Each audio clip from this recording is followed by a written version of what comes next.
Welcome to all student on my YouTube channel. यहाँ पर एक क्वेश्चन और टास्क पर बेस्ड है। दिया हुआ है a charge Q is placed at 1 2 1 and another charge minus Q is placed at 0 1 0 such that they form an electric dipole. There exist a uniform electric field vector is equal to I cap. Calculate the torque experienced by the dipole. यहाँ पर कह रहा है कि एक charge Q .1 2 1 और दूसरा charge minus Q 0 1 0 पर रखा गया है और वह इस तरह से रखा गया है कि इलेक्ट्रिक डायपोल फॉर्म कर लेता है। जब दो इक्वल और अपोजिट चार्जेज एक दूसरे से कुछ फाइनाइट डिस्टेंस पर रख दिए जाते हैं तो इलेक्ट्रिक डायपोल बना लेते हैं और electric dipole P is equal to Q into 2L होता है। तो यहाँ पर ये जो चार्जेज हैं ये इलेक्ट्रिक डायपोल फॉर्म कर लेंगे और जब इलेक्ट्रिक डायपोल को यूनिफॉर्म इलेक्ट्रिक फील्ड में रखा जाएगा तो ये टार्क को एक्सपीरियंस करता है। Torque tau is equal to vector P cross E होता है। और यहाँ पर इसका पहला ऑप्शन दिया हुआ है 2√2Q, second 2Q, third 4√2Q, fourth √2Q। First of all इसको सॉल्व कर लेते हैं, देखते हैं इसका कौन सा ऑप्शन राइट है। कंसीडर कर लेते हैं कि चार्ज क्यू को ये 3 डायमेंशनल स्पेस है एक्स वाई और Z.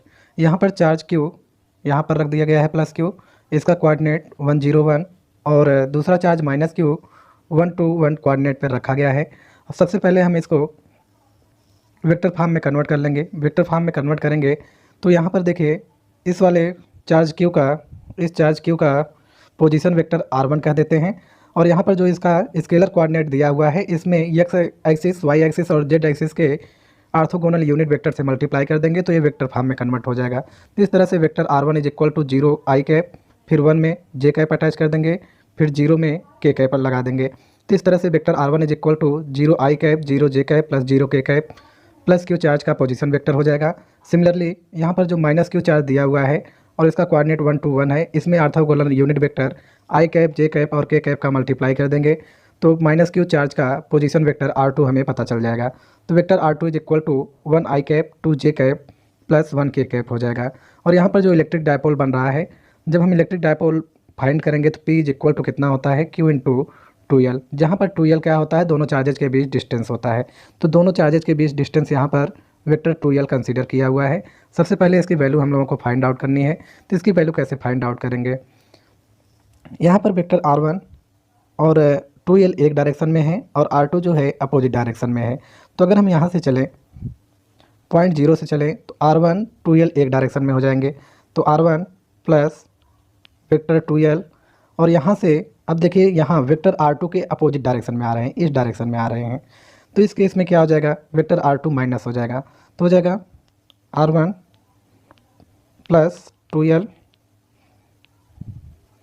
Minus r2 is equal to 0। कैसे, जब यहाँ 0 से चलेंगे इधर आएंगे और फिर 0 पर पहुँच जाएंगे तो डिस्प्लेसमेंट 0 हो जाएगा। और यहाँ से अब हम राइट कर सकते हैं vector 2L is equal to vector r2 minus vector r1, जिसको यहाँ पर राइट कर दिया गया है vector 2L is equal to r2 minus r1।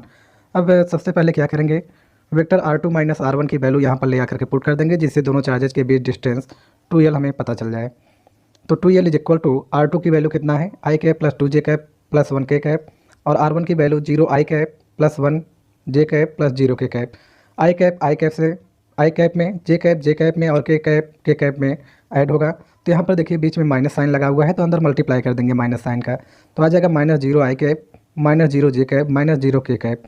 तो vector 2L is equal to यहाँ पर 1 कंसीडर कर लेंगे तो 1 में से 0 सब्ट्रैक्ट करेंगे तो 1 ही आएगा तो 1 आई कैप और 2 जे कैप में से 1 जे कैप सब्ट्रैक्ट करेंगे तो 1 जे कैप और यहाँ पर 1 के कैप में से 0 के कैप को सब्ट्रैक्ट करेंगे तो के कैप आ जाएगा। इस तरह से दोनों चार्जेस के बीच distance 2L is equal to I cap plus J cap plus के कैप हो जाएगा। अब यहाँ पर हमको वेक्टर का दोनों चार्जेस के कारण बने हुए डायपोल का डायपोल मोमेंट फाइंड आउट करना है। तो हमें पता है dipole moment P is equal to Q into 2L। Q की वैल्यू Q ही दिया हुआ है और 2L की value I cap plus J cap plus के कैप है और torque tau is equal to हमको पता है formula vector tau is equal to vector P cross vector E। Vector E की वैल्यू यहाँ पर 2 आई कैप दे रखा है तो हम वेक्टर पी की वैल्यू यहाँ पर से उठा करके यहाँ पर रख देंगे क्यू इंटू आई कैप प्लस जे कैप प्लस के कैप, और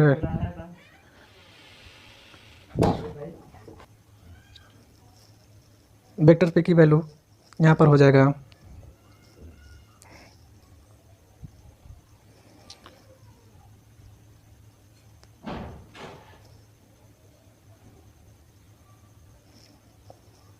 यहाँ से हम पी की वैल्यू रखेंगे क्यू इंटू आई कैप प्लस जे कैप प्लस के कैप इंटू टू आई कैप, और यहाँ पर टू आई कैप का इस वाले वेक्टर के अंदर क्रॉस मल्टीप्लिकेशन है, that is same orthogonal unit vector का सेम में मल्टीप्लाई करेंगे जीरो आएगा, और बाकी अदर में मल्टीप्लाई करेंगे तो थर्ड वेक्टर आ जाएगा।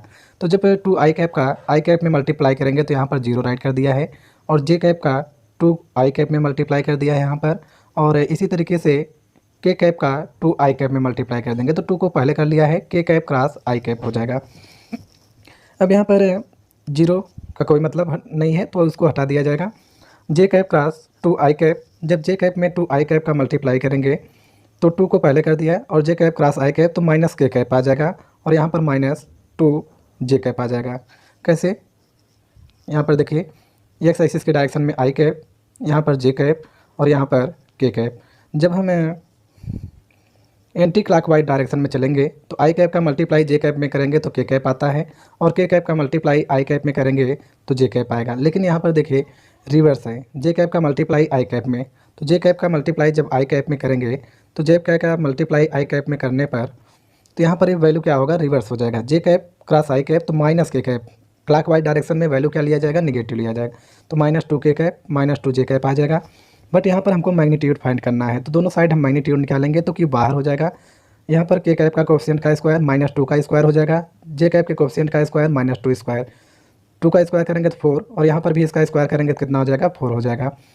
फोर और फोर एट हो जाएगा, और हम स्क्वायर रूट ऑफ एट को two into square root two write कर सकते हैं। इस तरह से इसका answer tau is equal to two square root two q आ जाएगा।